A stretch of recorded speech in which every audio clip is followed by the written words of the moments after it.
because all of this, people are just making their own lanes. You understand? This is not a lane. I'm in the lane. This one here is its own lane, and that one there's its own lane.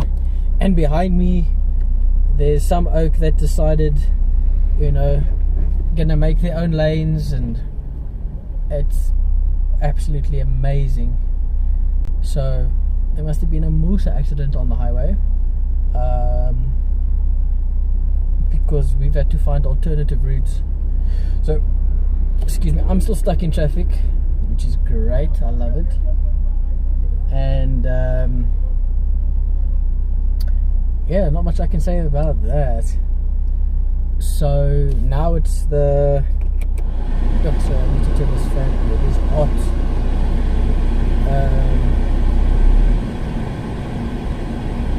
It's the first time I'm streaming on. I forgot what I was going to say. Oh yeah, so welcome to YouTube. Today I did a shutter installation, which is epic. So I took videos of that. That will be uploaded. That will be edited on. Great. I was so busy today. I was working with the other installer because it wasn't enough for how can I say, for both of us to go our separate roller blinds tomorrow. And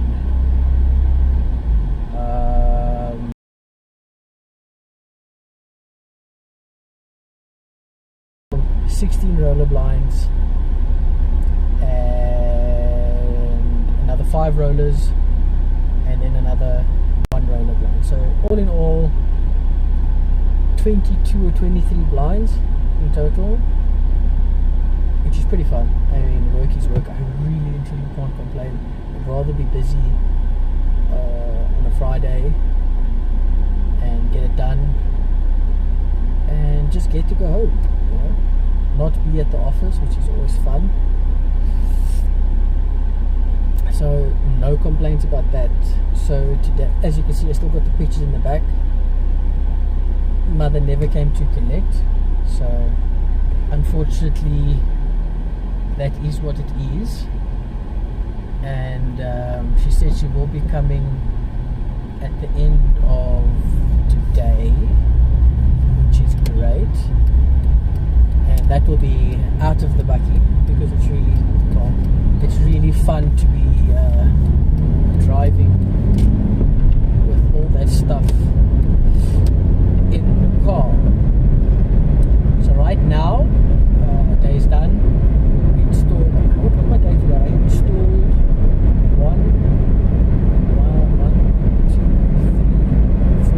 5 roller blinds, 3 balances,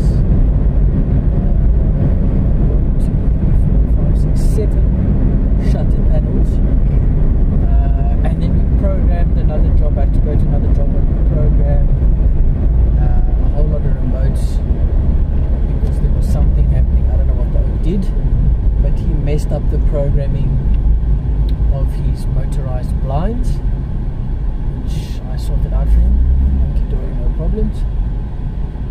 And I met a really cool guy. His name's going to remain anonymous. No names are going to be given. And he organizes visas and passports. That's what he does for a living. All legit, all above board. But I mean, I'm talking like big money visas. Like, you want to become a citizen, you like invest in property, invest in these countries and get residency and so yeah, I am more. He said he can help with easy ones. We'll get in there. I'm gonna talk to you about that, have a chit chat and see how that goes. So unfortunately I wasn't able to do any shorts today at work. I was busy, and I was working with the other installer, and I don't want to be too much on my phone busy editing and doing such things, because that could lead to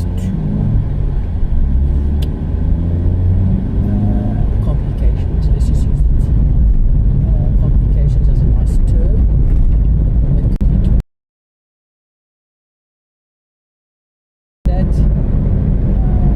None of that. So I'm trying to avoid any unnecessary complications at the moment. Just trying to keep my head down, do my graft, and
spent billions on those projects, billions of dollars building the stuff that doesn't even produce power. Don't see a letter anytime soon or anywhere soon. But like I said, who am I to judge or I to complain? I don't run the country. Like I said, I don't want to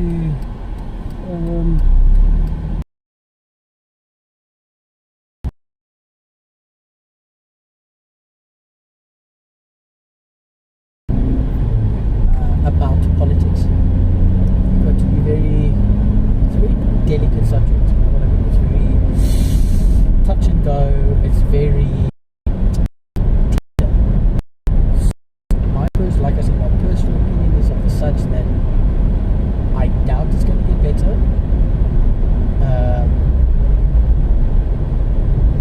If it was, if it was going to get better, it would have already, or started to at least, at minimum, started to get better.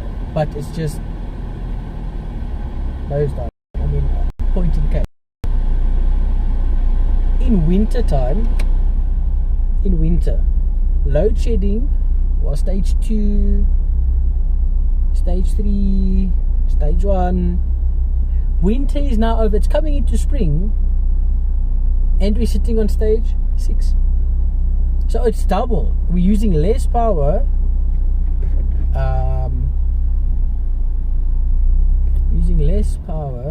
Because it's warmer, but load shedding is higher. Yes, and my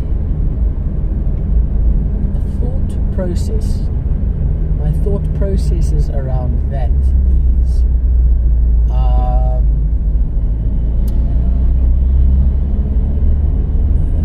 the power stations are aging. It's an old fleet now, if that makes sense. They're over 30 years old, right? And let's hypothetically say 20 or 30 years ago, the country wasn't as big or wasn't as full or didn't have as many people as it does today. And you can only imagine that, let's hypothetically speaking, 30 years ago, I'm just using these numbers as a rough example, please don't quote me on it, please don't hold me, I'm using this as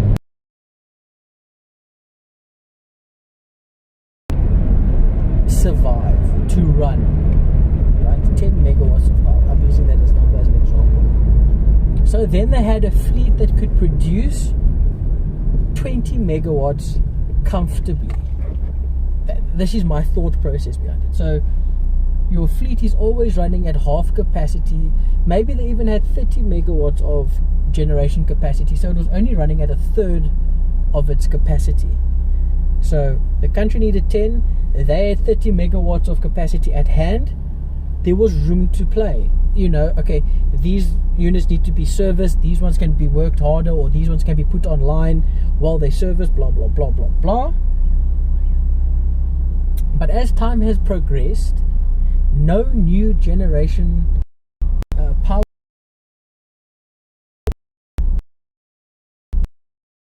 been added to the fleet. So South Africa keeps on expanding, more people keep coming, keeps growing, businesses are added, population grows and expands and expands and expands and expands and expands.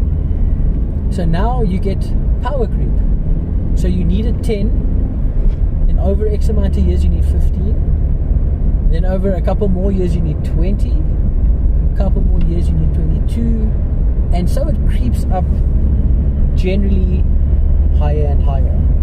Okay? So I'm saying, hypothetically speaking, there are only 30 megawatts of generation capacity 30 years ago, however many years ago, and it stayed at that. And slowly but surely, the fleet has been working at 20%, 30%, 40%, 50, 60, 70, 80, 90, 100% capacity. So all the units are working flat out all the time. So that tells me there's a shortfall in power production. They can't, there's no other units to bring online. So you take a car that's 30 at 8,000 RPM, you get in the car and you ride it at 140 at 8,000 RPM, day in, day out, every single day. Something's bound to break. I mean, logic tells me if you work something hard all day, every day, somewhere something's going to give. Okay? Then, this is all in my head, this is all what I'm thinking. Then, now it's broken. Oh shit. Okay? We need to fix. Because there can't be planned maintenance and preventative maintenance, because then there's units can't be taken off because then there's not enough power. So something breaks. Unit short. Now you've got to try and fix it. And it's not fixed from damage, it's not fixed from repair, it's fixed from broken. It's now buggered. Right? So they fix it, and chips, they put it back online, chips, runs at 100%. Again, red line, flat out, producing power. So I'm thinking that's what's happening. That they've pushed the fleet that hard that it's slowly but surely just broken down and it's not been able to be repaired, and it's in a state of like that. They're trying to keep the power on with an aging fleet that they're trying to repair and maintain, that they are also running at 100% capacity to try and keep up with the demand because they're not building new power stations. So it's a whole, honest opinion, it's a whole dynamic. But like I said, please don't say that is the law. Don't quote me and say, oh, but no. That's my opinion. Those are my thoughts. I could be completely wrong. There could be a completely better explanation about it. I don't know. That's just my thoughts. That they're running the aging fleet really hard to get the power that they want out of it. And if you ride something hard all the time, it's going to break. And like I said, for them now, plus side, I don't know, more towards Cape Town side, if I can put it that way, or that side of the board. There's a solar farm going out, and that's supposed to add like quite a bit of generation capacity, and so they are adding like generation capacity, but it's so slow and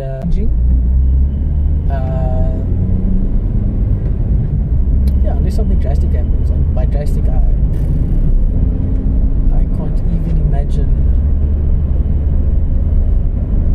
what drastic is. I don't know, but yeah, I still remember. It was a long time ago. I think it was like 14 years. I think I still had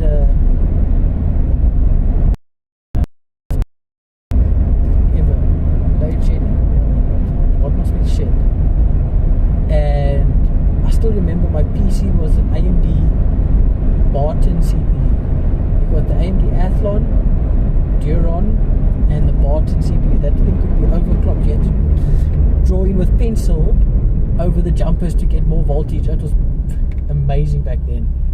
That was hardcore overclocking. And I was still running a 5700, a GTX 5700 Ultra. Yeah, a 5700 Ultra. I think it was like a 512 meg graphics card or 256. Yeah, and playing like MDK and sorry, I don't know what's happening with the internet. The kilobytes are low.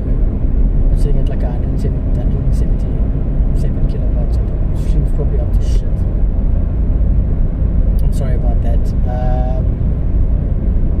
I don't know what it is. There's power. There's no load shedding here. So the internet is so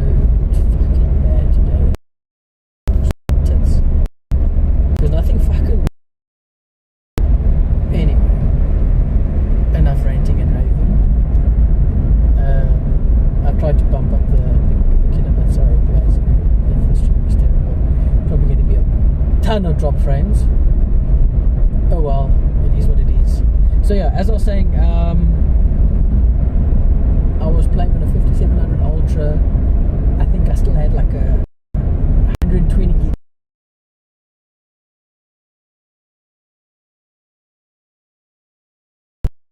cathode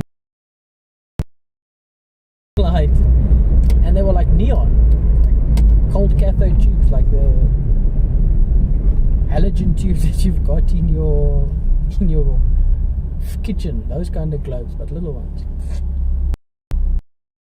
And a monitor, and the mouse and keyboard still had that funny plug, like a, you know, like a little round plug with all the little holes in it. Yep.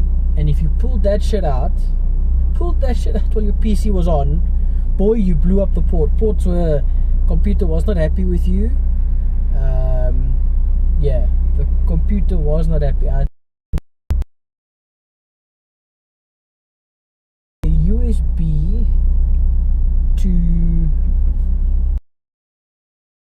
yeah, those were good times. I'm just trying to think, like, what all did I have back then? I think I had like 4 gigs of RAM or 2 gigs. It was DDR. It wasn't even like, it was just DDR RAM. First ever computer.